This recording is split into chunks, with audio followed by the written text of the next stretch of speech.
수술 마취나 아니면 마취가 깬 직후 욕을 하신다거나 움직임이 있으신데 보통 뭐 여자분들이나 일반적인 경우에는 그냥 뭐 사실은 애교죠. 뭐 남자분들이 욕을 많이 합니다. 저도 동의합니다. 네, 욕 아주 많이 먹습니다.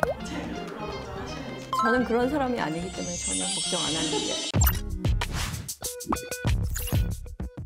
안녕하세요. 성형외과 전문의 이수환입니다. 마취 통증의학과 전문의 이승현입니다. 실제로 환자분들이 오셨을 때 이 얘기 진짜 많이 물어봐요. 수면 마취를 하냐, 전신 마취를 하냐. 전신 마취를 한다고 하면 벌컥 겁부터 내요. 전신 마취 해야 돼요? 하다가 죽는 거 아니에요? 뭐 이런 무서운 얘기도 많이 하시거든요. 어떤 경우에 어떤 마취가 더 좋고 수면 마취와 전신 마취가 어떤 차이가 있는지 저희 병원 마취 통증의학과 전문의 선생님 모시고 와서 한번 마취에 대해서 한번 얘기를 들어보도록 할게요. 네, 저는 환자분들을 주로 수술실에서 만나다 보니까 환자분들이 저에게 질문을 하셔도 말씀을 다 끝마치시지 못하고 잠을 드는 경우가 많거든요. 참 좋은 기회라고 생각합니다. 제가 환자들이 궁금해하는 질문을 미리 받아왔어요. 하나씩 한번 읽어드릴게요.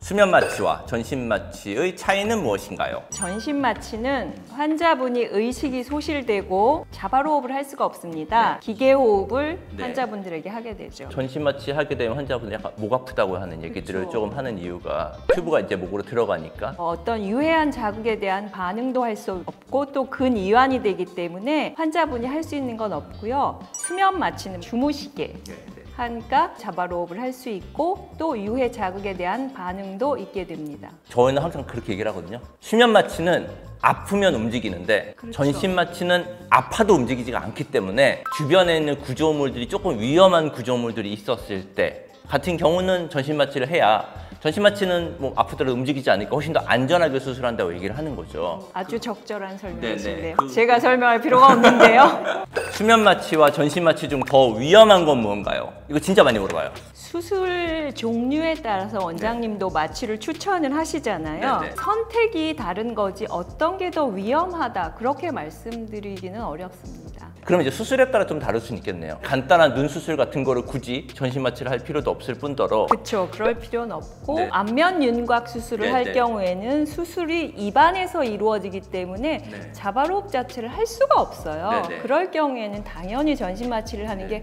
훨씬 안전하고 가슴 성형을 한다든지 네, 네. 근육 쪽을 수술을 할 경우에는 반사신경이 살아있으면 근육이 튀기 때문에 수술하시는 분도 어렵고 그렇기 때문에 그런 경우에는 저는 전신 마취가 훨씬 더 좋다고 생각합니다. 유독 코 수술 같은 경우는 전신 마취를 얘기했었을 때 조금 거부감 있는 경우 있어요. 사실 저도 코 수술을 할 때 수면 마취로도 하고 전신 마취로도 하는데 코로 피가 이렇게 뒤로 넘어가게 되면 사실 숨쉬기가 되게 불편하거든요. 그렇죠. 그랬었을 기침을 때, 하실 수도 있고 전신 마취를 하면 확실히 수술할 때 편하기는 해요. 코 뼈를 건드려야 되는 휜코 교정 같은 수술의 경우에는 전신 마취를 하는 게 좀 좋다고 생각이 되고 그 무턱이신 분들이 있어요. 턱이 약간 뒤로 이렇게 빠져 있기 때문에 수면 마취할 때 무호흡이 꽤 자주 오거든요. 전신 마취를 하는 게 저는 사실 조금 더 안전하다고 생각이 들고 안면 거상 같은 경우도 안면 신경이 있는데 주변에 있는 데를 잘 박리를 해서 올려주는 게 수술에서 사실 제일 중요한데 환자가 움직이거나 해서 안면 신경 손상이 생길 수가 있기 때문에 환자의 움직임을 최소화할 수 있는 전신 마취가 훨씬 더 안전할 수 있다고 생각이 되고요. 물론 쌍꺼풀 수술을 전신 마취할 필요는 없을 것 같고 실제로 전신 마취를 하면 안 되죠. 왜냐하면 중간에 눈을 떠야 되거든요. 결론은 더 위험한 것보다는 환자가 어떤 수술을 하는지에 따라서 그거에 맞는 걸 선택하면 된다. 수술 중 각성을 소지하는 영화 어웨이크. 수술 중에 정말로 몸이 움직이지 못하는데 정신은 깨어나서 모든 수술 과정을 듣고 느낄 수가 있는 건가요? 저거는 좀 말이 안 된다. 현재 쓰고 있는 마취 약제나 마취 방법이 많이 발달을 했기 때문에 깊게 마취를 유지할 수가 있습니다. 어떠한 수술적 자극에도 환자가 움직이지 않는다는 거를 전제로 하는 건데 설사 마취가 부족할 수는 있어요. 그럴 때에는 저희가 수술 중에 모니터링을 하잖아요.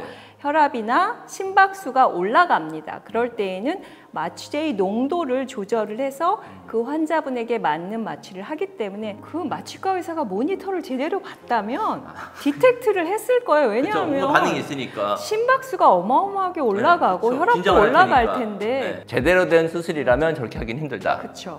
헛소리 혹은 욕설을 하는 경우가 많다던데요. 정말 그런 경우가 많나요? 그건 왜 그런 건가요? 전신 마취일 경우에는 없어요. 왜냐하면 환자분이 말씀을 할 수가 없잖아요. 근데 수면 마취나 아니면 마취가 깬 직후라고 네네. 말씀을 드릴 수가 있는데 환자분의 뇌 기능이 억제되잖아요. 네네. 저희가 쓰는 약이. 그러면 그 약의 농도가 떨어지면서 환자분의 뇌 기능이 억제된 게 서서히 깨어나는데 완전히 깨어나지가 않은 거죠. 욕을 하신다거나 약간의 좀 이렇게 움직임이 있으신데 걱정하지 않으셔도 되는 게 환자분은 나중에 회복실에 가시면 기억을 못 합니다. 내가 뭘 했는지. 저희 의사나 간호사들은 그럴 수도 있다 생각을 하기 때문에 괜찮습니다.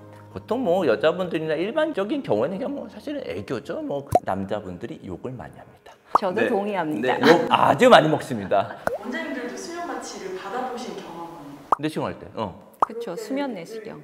원장님들도 그런 걱정하시는지? 저는 그런 사람이 아니기 때문에 전혀 걱정 안 하는데. 내시경을 받을 때는 입에다가 이걸 막 해서 내가 욕을 해도 알 수가 없다.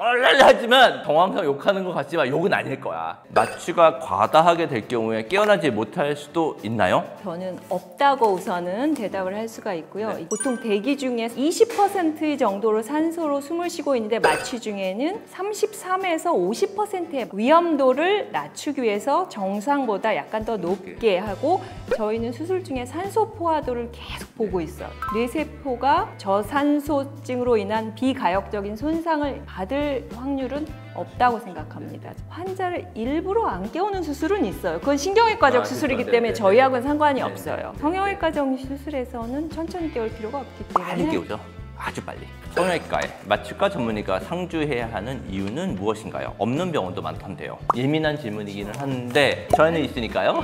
수술 전에 환자들이 검사를 하죠. 네네. 피 검사도 하고 심전도 검사도 하고 가슴 사진도 찍고 네네. 그래서 미리 위험 인자를 저희가 알아냅니다. 네네. 그래서 어떤 약이 필요할 때는 미리 준비를 하고 네. 수술 중에는 환자를 지속적인 모니터링을 하니까 환자의 일정한 상태를 유지하니까 네네. 훨씬 더 안전하죠. 예를 들면 비행기를 탔는데 고요히 가는 거와 터뷸런스를 느끼면서 왔다 갔다 하는 거하고는 승차감의 차이가 굉장히 많잖아요. 네네네. 또 이제 환자분이 깰 때 위험한데요. 그때 환자분이 자바롭을 충분히 하시는지 아니면 완전히 깼는지 마취과 의사가 환자분을 가장 안전하게 관리를 할 수 있는 거니까 사고를 예방할 수 있는 거죠. 병원의 마취과 전문의가 상주해야 된다는 법은 없지만 만에 하나 뭔가 문제가 생길 수 있는 건데 병원 내 마취과 전문의님이 계시면 가장 안전하기 때문에 계시는 거죠.